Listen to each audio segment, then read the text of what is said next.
24 বছর আগে 2003 সালে আফ্রিকার মাটিতে হয়েছিল ওয়ানডে বিশ্বকাপ। দীর্ঘ 2 দশকেরও বেশি সময় পর আবারও সেই মহাদেশেই ফিরছে ক্রিকেটের সবচেয়ে মর্যাদার আসর।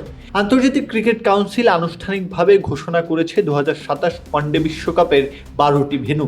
দক্ষিণ আফ্রিকা, জিম্বাবুয়ে ও নামিবিয়া যৌথভাবে আয়োজন করবে এই টুর্নামেন্ট। তবে আয়োজক 3 দেশ হলেও সবচেয়ে বড় দায়িত্ব থাকছে দক্ষিণ আফ্রিকার কাঁধে।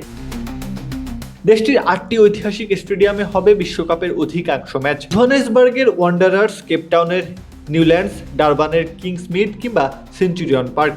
বিশ্ব ক্রিকেটের বহু স্মরণীয় অধ্যায়ের সাক্ষী এই মাঠগুলো আবারও বিশ্বকাপের উত্তাপ অনুভব করবে।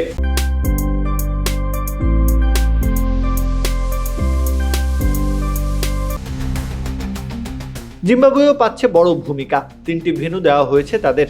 Harare sports club, Queens sports club এবং ভিক্টোরিয়া ফলসের ফালে মেসি ওয়াটুনিয়া আন্তর্জাতিক ক্রিকেট স্টেডিয়ামে অনুষ্ঠিত হবে বিশ্বকাপের ম্যাচ। অন্যদিকে নামিবিয়ার রাজধানী উইন্ডহুকের নামিবিয়া ক্রিকেট গ্রাউন্ড হবে দেশটির ইতিহাসে সবচেয়ে বড় ক্রিকেট আয়োজনের কেন্দ্র। তবে শুধু ভেন্যুই নয়, বদলে যাচ্ছে বিশ্বকাপের কাঠামো। প্রথমবারের মতো মূল পর্বে ওঠার আগে র্যাঙ্কিংয়ের 12 থেকে 14 নম্বর দলের মধ্যে বাছাই পর্ব হবে। সেখান থেকে একটি দল জায়গা করে নেবে মূল আসরে। এরপর শুরু হবে 12 দলের গ্রুপ পর্ব। 2টি গ্রুপে ভাগ হয়ে প্রতিটি দল খেলবে রাউন্ড রবিন পদ্ধতিতে।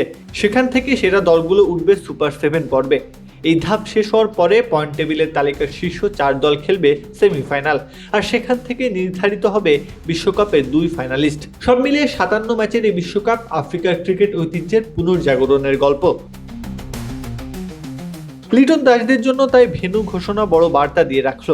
বিশ্বকাপের দামামা আনুষ্ঠানিকভাবে বেজে গেছে। জোর প্রস্তুতি যে নেওয়া শুরু করতে হবে।